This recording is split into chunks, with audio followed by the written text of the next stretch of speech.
Hello friends, we'll start again with our Act 1, Scene 2 of King Lear, which is written by William Shakespeare, as you all know.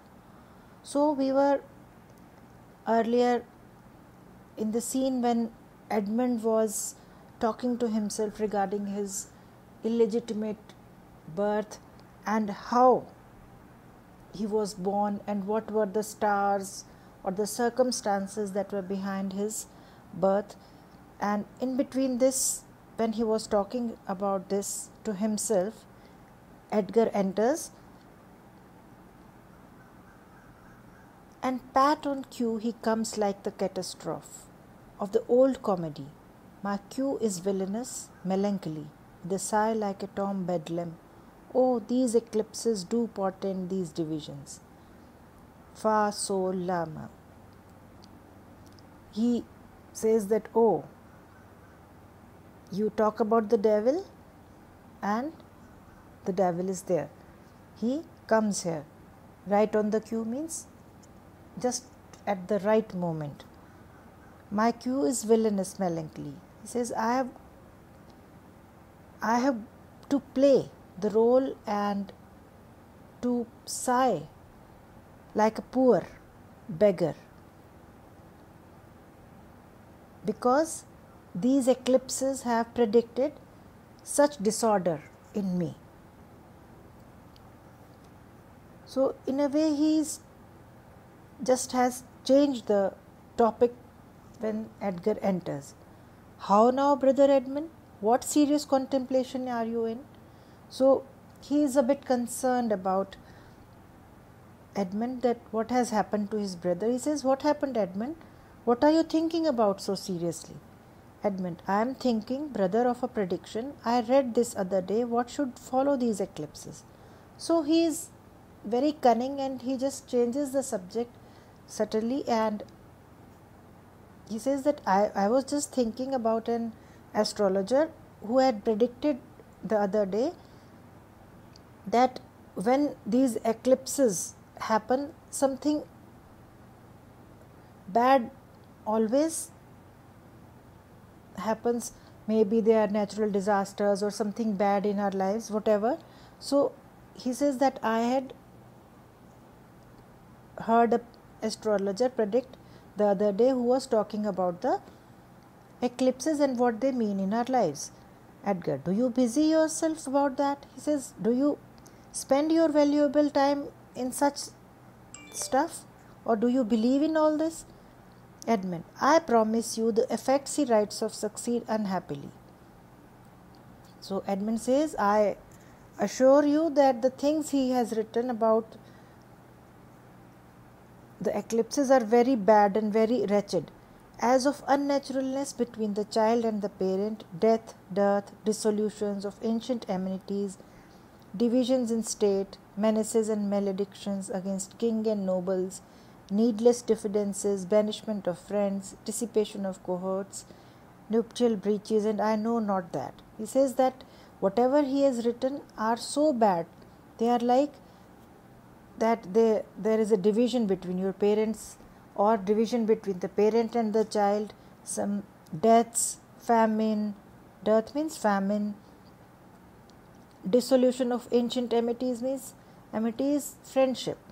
So friendships are broken, and divisions in state means there may be some rebellion in the kingdom or state, menaces and maledictions against king and nobles, and some treason against the king and the noblemen, and friends are exiled, banishment is exile, dissipation of cohorts means, and armies are dissolved, nuptial breaches means, and people indulge in adultery, and I don't know what else. He has written lot of stuff about this.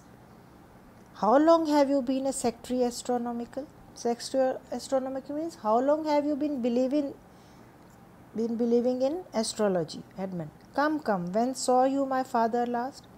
He says, don't just leave the subject, but I just wanted to ask, when was the last time you saw my father? Edgar, the night gone by. He says, just the last night. Spake you with him? Did you speak to him? 2 hours together. He says, almost 2 hours. Edmund, parted you in good terms? He said, did you leave in good humor, or was your talks or your dialogue cordial? Did you leave in good humor? Found you no displeasure in him by word or countenance? He says, did he express any dissatisfaction or some words in his words or in his behavior? None at all, Edmund. Bethink yourself wherein you may have offended him. He says, try to think or try to remember, have you offended him in near future? And at my entreaty forbear his presence till some little time hath qualified the heat of his displeasure. He says, and if you have avoided spending time with him,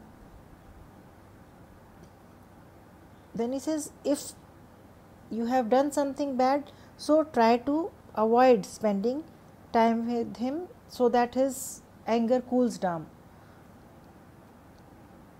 which at this instant so rageth in him. Means, which is at the right moment, I think, he is angry with you, that with the mischief of your person it would scarcely allay. He says that right now I think that he is angry, and then even if he harmed you physically, he'd still be raging. So he is in a way trying to convince him that my father, he is playing a double game. On the other side he is maligning the father, and on this side he is putting stuff in the son's mind. Some villain hath done me wrong, he says. Some villain must have told some lies about me. Edmund, that's my fear. He says, that's what I am afraid of. I pray you, have a continent forbearance till the speed of his rage goes slower. He says, I just want to suggest that you should lay or keep away from him till his anger cools down a little. And as I say, retire with me to my lodging, from whence I will fitly bring you to hear my lord speak. He says, and I'll suggest that during this time or during this period you can come to my place, and when the time is fit, I'll take you to talk to him to clear the air between you.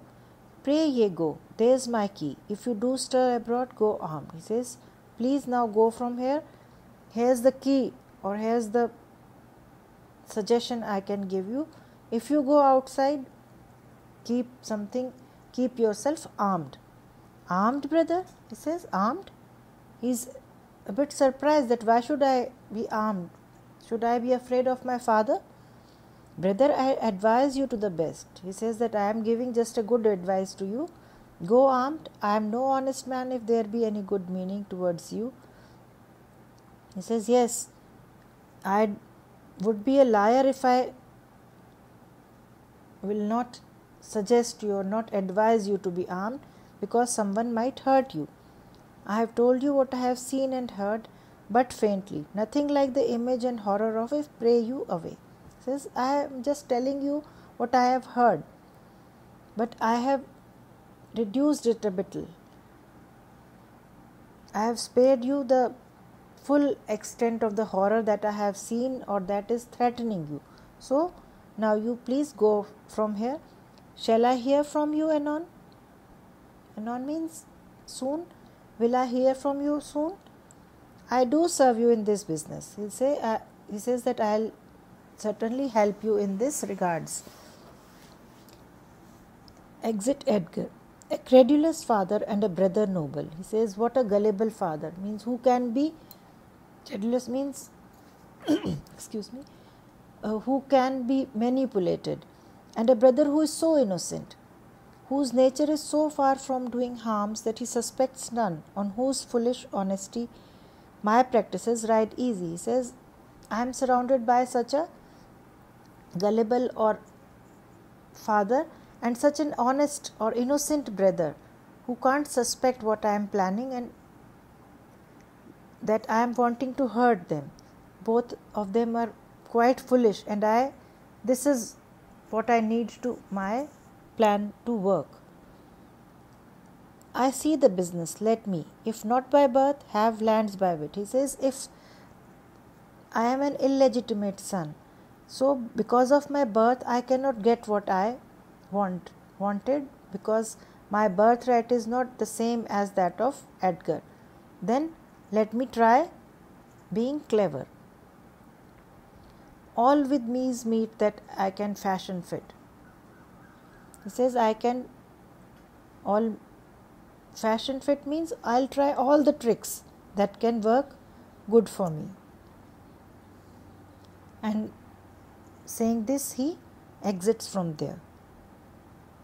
Now the scene changes, that is scene 3, and it's the place is Goneril's house. Enter Goneril and his steward Oswald. Goneril: did my father strike my gentleman for chiding of his fool? He says, did my father hit one of my attendants? Chide means he was angry or he was physically scolding someone. Yea, madam. He says, yes. By day and night he wrongs me. Every hour he flashes into one gross crime or other. She says he's constantly offending me. Every other hour he comes and does something horrible that sets us all at odds, she says that which keeps me on the edge. I'll not endure it. She says I won't stand all this. I won't. His nights grow riotous and himself upbraids us. He says, Goneril says that the knights which were accompanied by the king to her place are always out of control, and he himself also keeps on reprimanding or being angry about small details on every trifle. Trifle means small things. He is shouting about small things. When he returns from hunting, I will speak with him, say I am sick. If you come slack of former services, you shall do well. She says, whenever he comes back from hunting, I am not going to speak to him. Tell him that I am sick.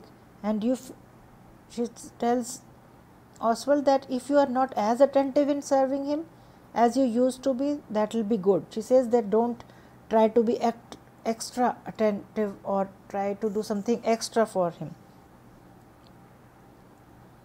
He is coming, madam, I hear him. He says that I think he is coming. Put on what weary negligence you please. You and your fellow servants, I'll have it come to question. If he distaste it, let him to our sister. She says, try to be as lazy and neglectful to him.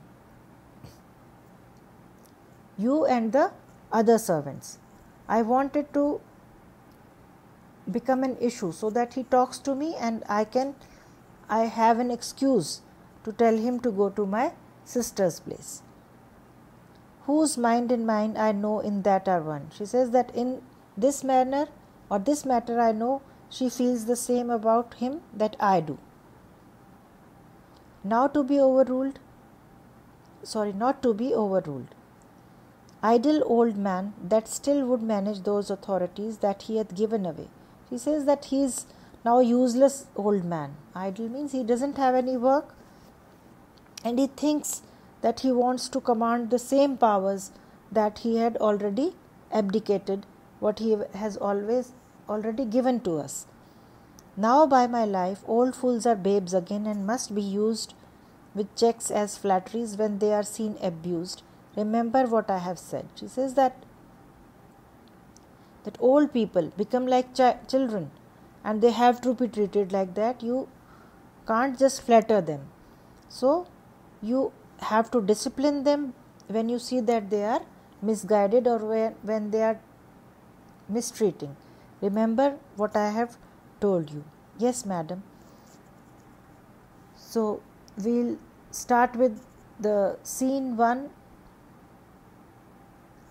Act 1, Scene 3 in our next